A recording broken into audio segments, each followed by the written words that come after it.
योगी आदित्यनाथ एक बार फिर सदन में बुलडोजर की तरह गरज उठे। जिस तरह से उनका बुलडोजर पूरे देश भर में चर्चित है, और जब उनका बुलडोजर उत्तर प्रदेश में गुंडे और माफियों पर गरजता है तो बड़े बड़े के होश पाक्ता हो जाते हैं, बड़े बड़े के होश खराब हो जाते हैं। इसी प्रकार से योगी आदित्यनाथ का तेवर भी जब सदन में चलता है, लोग देखते हैं तो विपक्ष के होश उड़ जाते हैं, विपक्षी नेता एकदम घबरा जाते हैं, भयभीत हो जाते हैं। वो ये सोचने के लिए मजबूर हो जाते हैं डर और भय में कि कहीं उनके पार्टी में कोई ऐसा माफिया ना हो, कहीं उनके पार्टी में कोई ऐसा दुष्कर्मी ना हो, कहीं उनकी पार्टी में कोई ऐसा अपराधी ना हो जैसा मोहित खान है। और इसलिए वो घबराकर भयभीत होकर अपने पार्टी के कार्यकर्ताओं और नेताओं को सतर्क कर देते हैं कि किसी भी तरह से इस तरह का गुंडा, मवाली, अपराधी, दुष्कर्मी उनकी पार्टी में होना नहीं चाहिए, नहीं तो योगी आदित्यनाथ का तेवर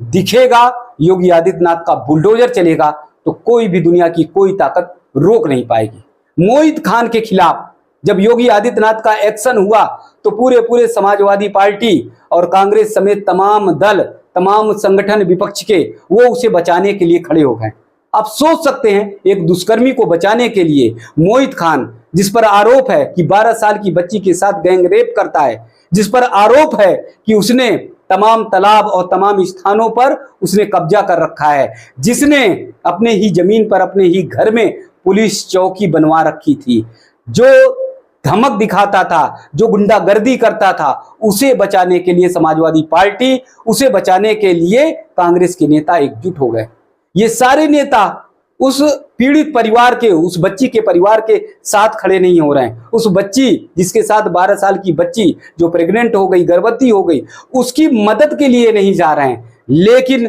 मोहित खान को बचाने के लिए तैयार हैं। इसीलिए योगी आदित्यनाथ को सदन में गरजना पड़ा। विधानसभा के सत्र में जब वो बोल रहे थे तब उन्होंने साफ तौर पर ये कह दिया, साफ तौर पर ये बता दिया कि जो जैसा करेगा वो ऐसा भुगतेगा। उन्होंने समाजवादी पार्टी के एक ऐसे नेता की, पूर्व जिला अध्यक्ष की लिस्ट जब खोली, कुंडली जब खोली, तो उसके अपराध का साम्राज्य सुनकर लोग दंग रह गए। यानी वो इतना खतरनाक रहा, इतना खतरनाक रहा कि भाजपा के सरकार में मुकदमे लगे ही लगे, खुद समाजवादी पार्टी की सरकार में खुद अपने कार्यकर्ता पर मुकदमे लगाने पड़े। क्योंकि जब अपराध सरेआम हो जाता है, जब गुंडागर्दी सरेआम हो जाती है, तो फिर उसे पुलिस प्रशासन भी नहीं रोक पाती, उसके खिलाफ कार्रवाई होती है, उसके खिलाफ मुकदमे दर्ज होते ही होते हैं। तो योगी आदित्यनाथ ने साफ तौर पर सदन में ये बताया, ये कहा कि ये गुंडा जो है उसके खिलाफ जो रिपोर्ट, समाजवादी का जो गुंडा है उसके खिलाफ रिपोर्ट समाजवादी पार्टी की सरकार में भी दर्ज की गई। तो आप ये समझ सकते हैं कि वो कितना बड़ा अपराधी होगा। तो सदन में जिस तरह से मोहित खान के खिलाफ योगी आदित्यनाथ का बुलडोजर गरज रहा है, जिस तरह से उनका तेवर बुलडोजर के रूप में दिखाई दे रहा है, उससे साफ तौर पर यह पता चल रहा है कि अब कोई भी गुंडा, कोई भी इस तरह का अपराधी उत्तर प्रदेश में बच नहीं सकता। अक्सर देखा गया है जब महिलाओं पर कहीं अत्याचार होता है, अगर महिलाओं पर किसी तरह का, बच्चियों पर किसी तरह का अपराध होता है, तो साफ तौर पर योगी आदित्यनाथ का तेवर एकदम गर्म हो जाता है, आग बबूला हो जाते हैं, वो अपने काबू से एकदम बाहर हो जाते हैं और कहते हैं साफ तौर पर कि जिसने भी बहन और बेटियों के साथ गलत काम किया, जिसने भी बहन और बेटियों के साथ, बच्चियों के साथ छेड़खानी की, तो अगले चौराहे पर उसे यमराज मिलेगा। यानी जिस तरह से योगी आदित्यनाथ नेम प्लेट ठोक देते हैं, उसी तरह से दावे के साथ योगी आदित्यनाथ अपराधियों को सबक सिखाने की भी कोशिश करते हैं, सबक सिखाने का प्रयास भी करते हैं। बहुत सारे ऐसे नेताओं को ये लग रहा था, उनके मन में ये धारणा बन गई थी कि उत्तर प्रदेश में भाजपा की लोकसभा चुनाव में करारी हार हुई है। उत्तर प्रदेश में जो उम्मीद लगाई जा रही थी कि 60, 65, 70 सीटें भाजपा को मिलेगी, वो सारी चीजें नहीं हो पाई। यानी भाजपा ने जो तय कर रखा था उस लक्ष्य से भी आधे, यानी 32-33 सीटों पर ही भाजपा उत्तर प्रदेश में लोकसभा चुनाव में सिमट गई। तो ऐसे में लोगों ने धारणा बना ली थी कि अब योगी आदित्यनाथ का तेवर थम जाएगा, क्योंकि सारे सारे आरोप उन पर मढ़ दिए जाएंगे और फिर उनका तेवर नहीं दिखाई देगा। ऐसे में ये लोगों ने धारणा बना ली थी कि अब योगी आदित्यनाथ का वो बुलडोजर उस तरह से नहीं गरजेगा जैसा पिछले समय में, पिछले दिनों में गरजता था। लेकिन योगी आदित्यनाथ चूंकि मठ से जुड़े हुए हैं, चूंकि पीठाधीश्वर हैं, और जैसे मैंने पहले भी वीडियो में बताया है कि उनको साक्षात भगवान भोलेनाथ का आशीर्वाद प्राप्त है, साक्षात गुरु गोरखनाथ बाबा का आशीर्वाद प्राप्त है, और इसीलिए उनका पूरा पूरा जुड़ाव धरती से नहीं, उनका पूरा पूरा जुड़ाव साक्षात भगवान भोलेनाथ से है, गुरु गोरखनाथ बाबा से है। और इसीलिए उनके चेहरे पर किसी भी समय आप शिकन नहीं देख सकते, किसी भी समय पे योगी आदित्यनाथ के चेहरे पर परेशानी नहीं देख सकते, किसी भी समय पर योगी आदित्यनाथ के चेहरे पर डर, भय, घबराहट नहीं देख सकते। और इसीलिए जो सोच रहे थे कि योगी आदित्यनाथ का हार के बाद, यानी उत्तर प्रदेश में जो सीटें कम आई हैं भाजपा की, उसके बाद योगी आदित्यनाथ का तेवर कम पड़ जाएगा, बुलडोजर कमजोर हो जाएगा, उन सब की सबसे बड़ी भूल साबित हुई। वो सब देख रहे हैं कि योगी आदित्यनाथ फिर उससे कई गुना तेवर में नजर आ रहे हैं, उससे कई गुना शक्ति में नजर आ रहे हैं। अब आप ये समझिए,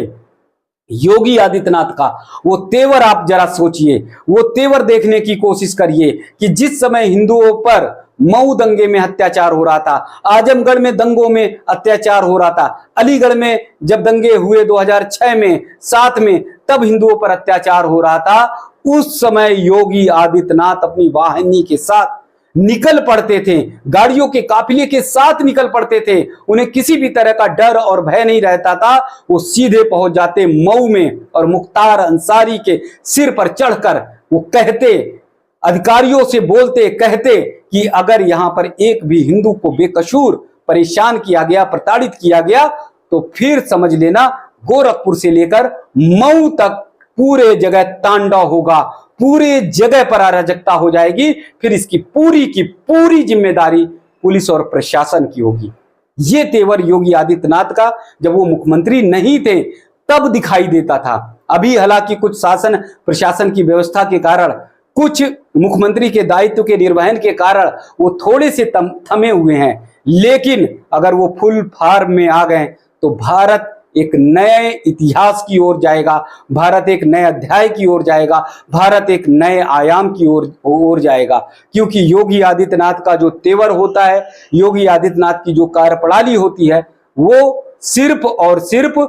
निष्पक्ष होती है, सिर्फ और सिर्फ वो सनातनियों के लिए होती है, राष्ट्र, देश, धर्म को बचाने के लिए होती है। योगी आदित्यनाथ की कभी भी दोहरी नीति आप नहीं देख सकते, कभी भी दोहरा मापदंड देख नहीं सकते, कभी भी एक पक्षी कार्रवाई आप देख नहीं सकते। अगर उन्होंने किसी के भी खिलाफ कार्रवाई की है मुख्यमंत्री रहते हुए, तो समान तरीके से, किसी भी तरह से भेदभाव नहीं किया, जैसा पिछली सरकारों में मनमानी तरीके से होता था। पिछली सरकारों में मनमानी तरीके से कि जहां पर प्लाट खाली है वो प्लाट समाजवादी का है, तमाम तरह के गुंडागर्दी अराजकता होती थी, तमाम तरह से जुलूस जब निकलते थे, मुहर्रम के जुलूस निकलते थे, उन सब में अराजकता देखने को मिलती थी। लेकिन 2017 के बाद से वो सारा कुछ परिवर्तित हो गया है, सारा कुछ बदल चुका है। और योगी आदित्यनाथ ने कानून व्यवस्था में तो एक नेम प्लेट ठोक दी है, और वो नेम प्लेट साफ तौर पर जगह जगह आप सबको दिखाई देगी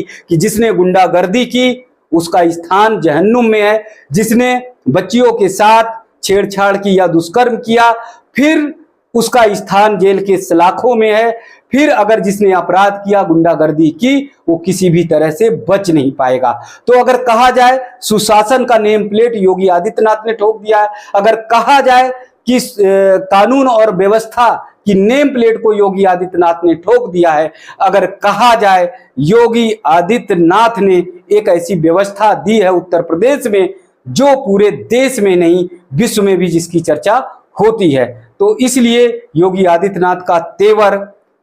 अगर सदन में एक बार दिखाई दे गया तो आप ये समझ लीजिए जो भी गुंडे मवाली हैं, जो भी अपराधी हैं, जो भी दुष्कर्मी हैं,